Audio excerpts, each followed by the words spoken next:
ഏറ്റവും അടുത്ത് ബന്ധപ്പെടുന്ന ജീവനക്കാരെ എന്ന നിലയിൽ ഈ ഇത്തരം പരിപാടി സംഘടിപ്പിക്കുക എന്നുള്ളത് സെക്ഷൻ ഓഫീസിലെ പ്രധാനപ്പെട്ട ശ്രീരാമൻ ഉൾപ്പെടെയുള്ള എല്ലാവരും ഒരു ചെറിയ തീരുമാനം എടുത്തതിൻ്റെ അടിസ്ഥാനത്തിലാണ് ഇത്തരമൊരു പരിപാടി ഇവിടെ സംഘടിപ്പിച്ചിട്ടുള്ളത്. യഥാർത്ഥത്തിൽ ഇങ്ങനെ ഒരു പരിപാടി നടത്തേണ്ടത് നമ്മളെ മൊത്തത്തിലുള്ള എന്തെങ്കിലും റിക്രിയേഷൻ ക്ലബ്ബ് മുതലായ ആളുകളായിരുന്നു. പക്ഷെ ഏതായാലും നമ്മൾ ഇത്തരമൊരു പരിപാടി സെക്ഷൻ്റെ കീഴിൽ നടത്താൻ സാധിച്ചതിൽ നമുക്ക് ചാരിതാർത്ഥ്യമുണ്ട്. എൻ്റെ കടമ ഈ പരിപാടിയിൽ സാധനം പറയുക എന്നുള്ളതാണ്. ഈ യോഗത്തിൽ അധ്യക്ഷം വഹിക്കുന്ന നമ്മുടെ ബീന മേഡം, അദ്ദേഹത്തിന് ഈ പരിപാടിയുടെ പേരിൽ സ്വാഗതം ആശംസിക്കുന്നു. അതുപോലെ തന്നെ ഈ പരിപാടിയുടെ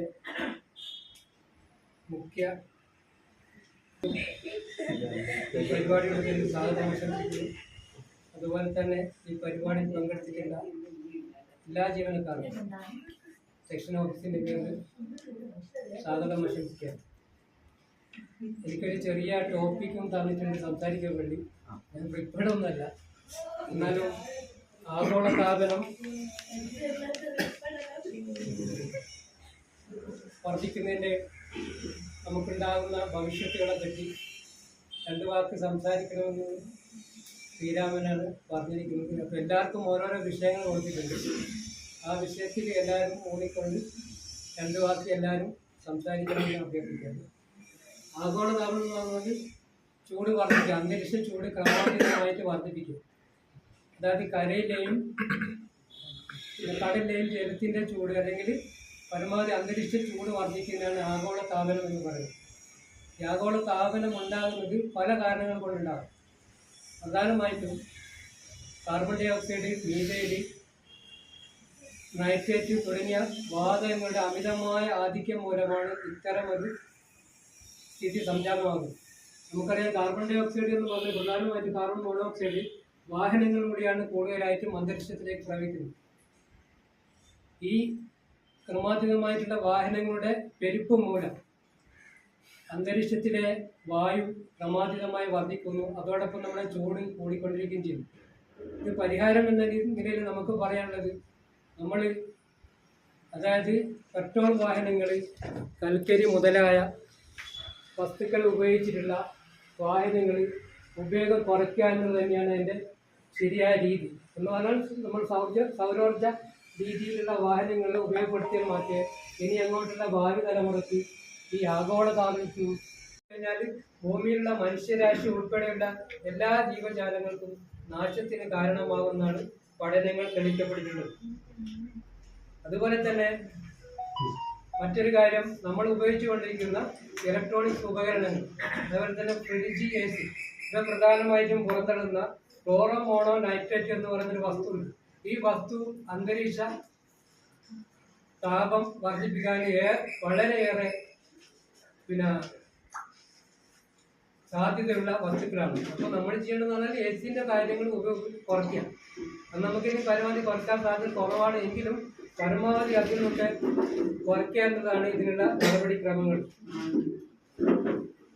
ഇത്തരം ഈ കുറയ്ക്കേണ്ട മറ്റൊരു പരിഹാര മാർഗം എന്ന് പറഞ്ഞാൽ മരങ്ങൾ പരമാവധി വെച്ചുപിടിപ്പിച്ചിട്ട് കാർബൺ ഡൈ ഓക്സൈഡ് നമുക്കറിയാം വലിച്ചെടുക്കാനുള്ള സംവിധാനം മരങ്ങൾക്കുണ്ട്. അതുകൊണ്ട് പരമാവധി മരങ്ങൾ നമ്മുടെ മേഖലയിലായാലും അതിൽ അവസരം കിട്ടുന്ന സമയത്തൊക്കെ നമ്മൾ മരങ്ങൾ വെച്ചുപിടിപ്പിക്കുക. അപ്പോൾ അതിനൊരു ഉദാഹരണമാണ് നമ്മൾ ശ്രീരാമനെ സംബന്ധിച്ചിടത്തോളം, ശ്രീരാമന് ഒരു 10 സെന്റ് സ്ഥലമുണ്ട്. ആർക്കറിയില്ല, അപ്പോൾ 10 സെന്റ് സ്ഥലത്തിന് മുമ്പിൽ പ്രത്യേക ഒരു വനം ഉണ്ടാക്കി വെച്ചിട്ട് അതിൽ വേറെ ഒന്നുമില്ല. പ്രത്യേക രീതിയിൽ ഒരു മരങ്ങൾ വെച്ചുപിടിച്ചിട്ട് ഫോറസ്റ്റ് എന്നുള്ള രീതിയിൽ ഒരു മരങ്ങൾ വെച്ചുപിടിപ്പിച്ചിട്ടുണ്ട്. അത് നല്ലൊരു ആശയമാണ്. അങ്ങനെ ആ രീതിയിലുള്ള നമ്മുടെ അധീനതയിലുള്ള സ്ഥലങ്ങളിലൊക്കെ പരമാവധി മരങ്ങളൊക്കെ വെച്ചുപിടിപ്പിച്ച് ഈ ആഗോളതാപനം തടയാൻ വേണ്ടിയിട്ട് എല്ലാവരും മുന്നിട്ടിറങ്ങണമെന്നാണ് ഈ അവസരത്തിൽ എനിക്ക് പറയാനുള്ളത്. ഈ 2 വാക്ക് സംസാരിക്കാൻ വേണ്ടി അവസരം തന്നിരിക്കുന്ന ഈ പരിപാടിയിലേക്ക്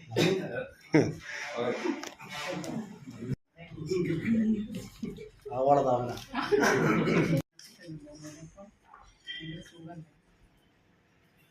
ഇന്ന് മാർച്ച് 22 എല്ലാ വർഷവും ലോക ജലദിനമായിട്ട് നമ്മൾ ആചരിക്കുന്നു. ലോക ജലദിനം എന്ന് പറയുമ്പോൾ അത് UN-ന്റെ ഒരു 1993 മുതൽ തുടർന്ന് വരുന്നൊരു ആചരണമാണ്. ഈ ഇന്നത്തെ, അതായത് 2024 ലോക ജലദിനത്തിൻ്റെ പ്രമേയം എന്ന് പറയുന്നത് ജലം സമാധാനത്തിന്റെ ഒരു ഉപാധിയാക്കുക എന്നുള്ളതാണ്.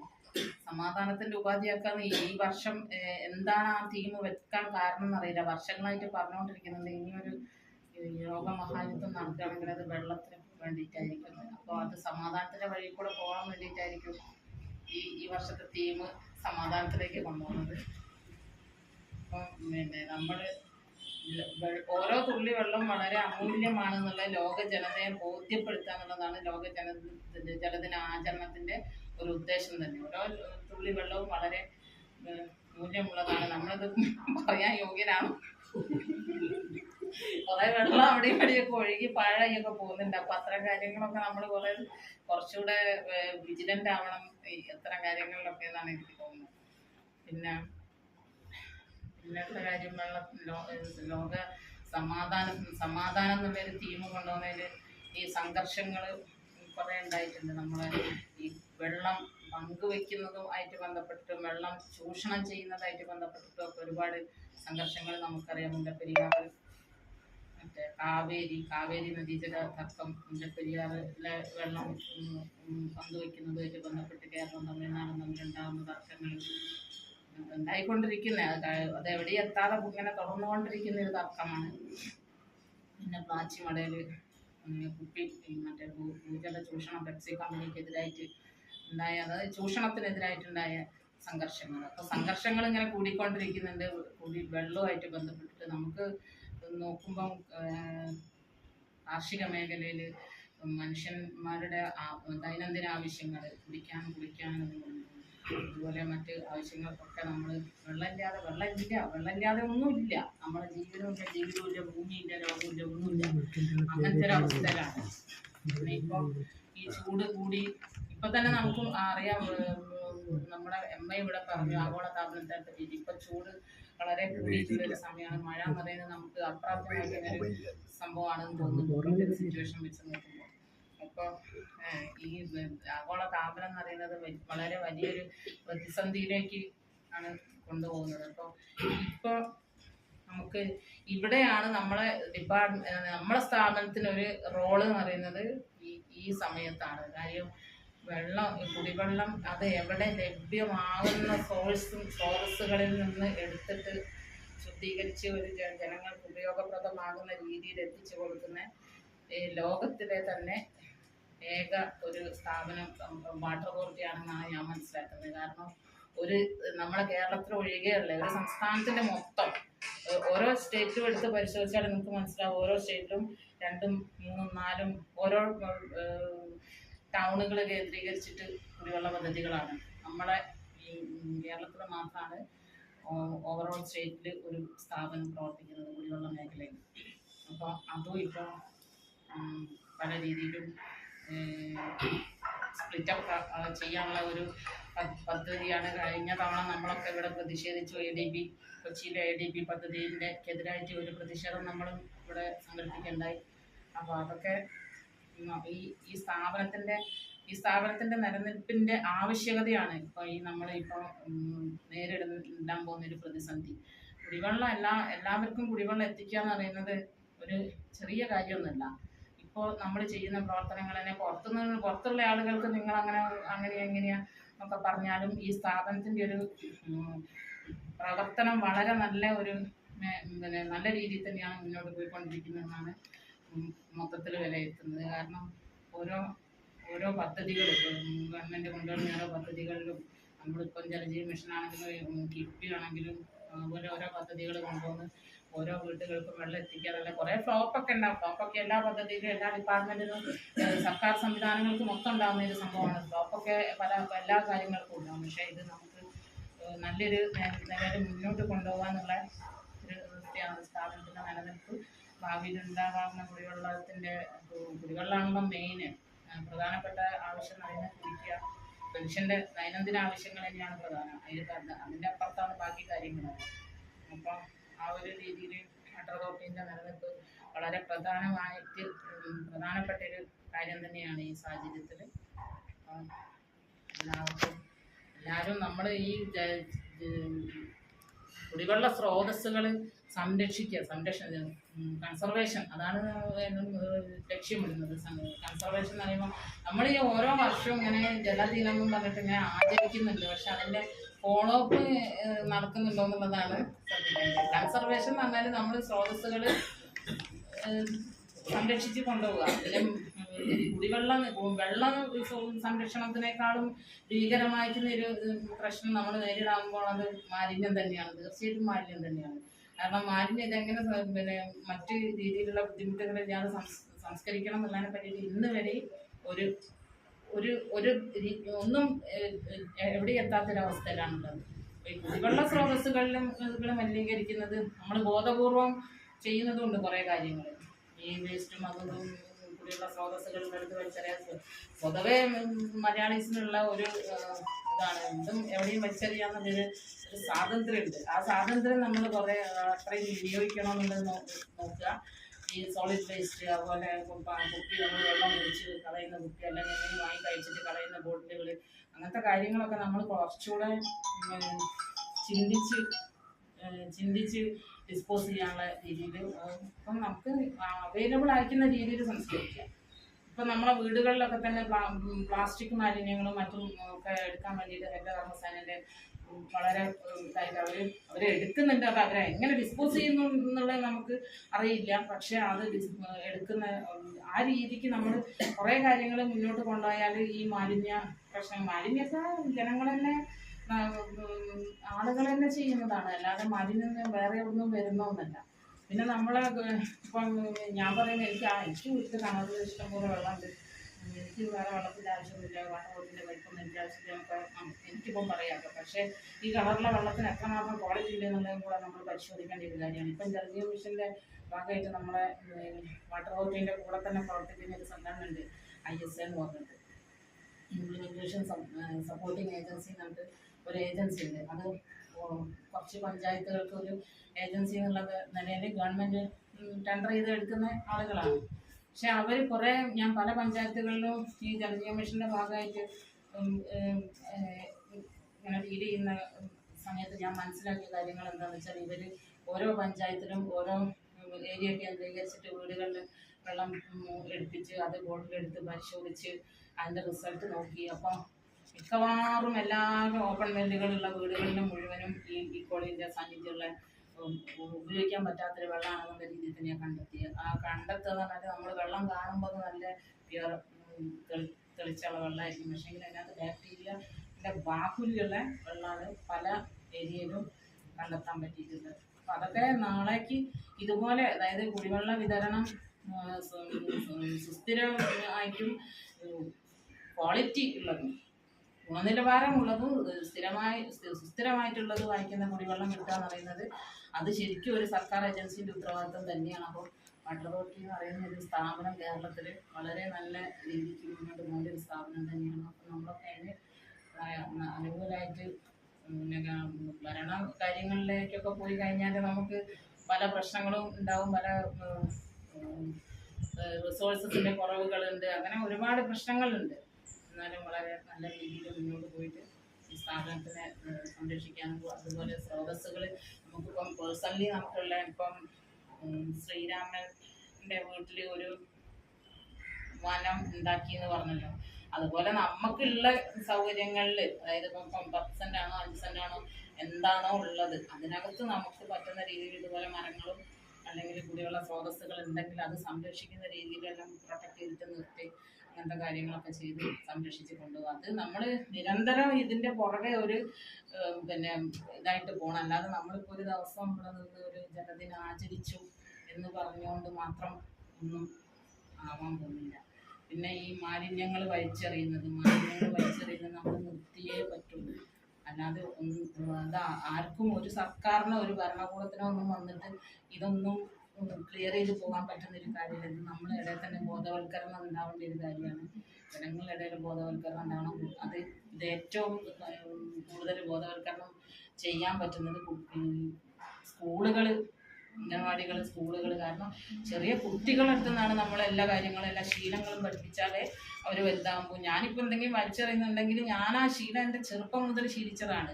എനിക്ക് പെട്ടെന്ന് അത് മാറ്റാൻ ചിലപ്പം ബുദ്ധിമുട്ടുണ്ടാവും. അപ്പോൾ ആ കുട്ടികളിലെ കൂടെ നമുക്ക് ഈ ജലദിനാചരണത്തിൻ്റെ ഭാഗമായിട്ട് ഇതുപോലെ സ്കൂളുകളിലോ അങ്ങനെ ഏതെങ്കിലും സ്ഥാപനങ്ങൾ സന്ദർശിച്ച് അവർക്കൊരു ബോധവൽക്കരണം കൊടുക്കുന്ന രീതിയിലുള്ള ക്ലാസ്സുകളൊക്കെ സംഘടിപ്പിക്കണം. പിന്നെ ശ്രീരാമൻ അങ്ങനെ എന്തെങ്കിലും കാര്യങ്ങളൊക്കെ നമുക്ക് പറ്റുന്ന കാര്യങ്ങൾ, ഒരു ചെറിയ കൂട്ടായ്മ, അത്രയും വേണ്ട, ചെറിയൊരു കൂട്ടായ്മ. നമുക്കിപ്പോൾ എല്ലാവരും നന്നാക്കാനും നമുക്ക് പറ്റില്ല.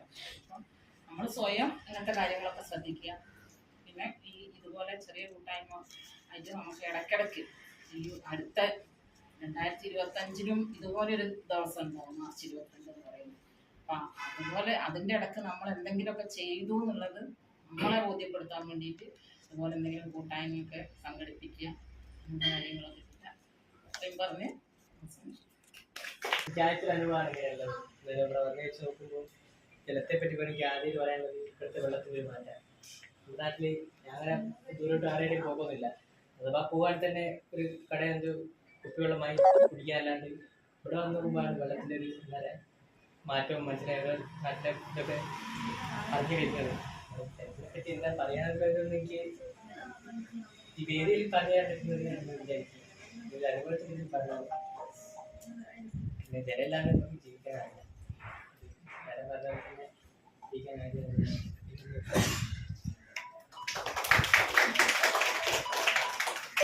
ജലദിനം ആശംസിക്കുന്നത് നമ്മൾ ഇവിടെ ജോയിൻ ചെയ്തതിനു ശേഷം 2 കൊല്ലം കഴിഞ്ഞിട്ടുണ്ട്. പക്ഷെ 2 കൊല്ലത്തിലടുത്ത് ഇതുവരെ ഇവിടെ ഒരു കാര്യമായിട്ട് ജലദിനത്തുമായിട്ട് ബന്ധപ്പെട്ടിട്ട് ഒരു പരിപാടി ഇവിടെ സംഘടിപ്പിച്ചത് കണ്ടിട്ടില്ല. പക്ഷെ ഇന്ന് നമ്മളെ സെക്ഷൻ ഓഫീസിൽ നല്ലൊരു പരിപാടി, ചെറിയൊരു പരിപാടിയാണെങ്കിലും അത് നടത്താൻ മുൻകൈ എടുത്ത് നമ്മൾ ശ്രീരാമട്ടിന് അതുമേ നന്ദി രേഖപ്പെടുന്നു.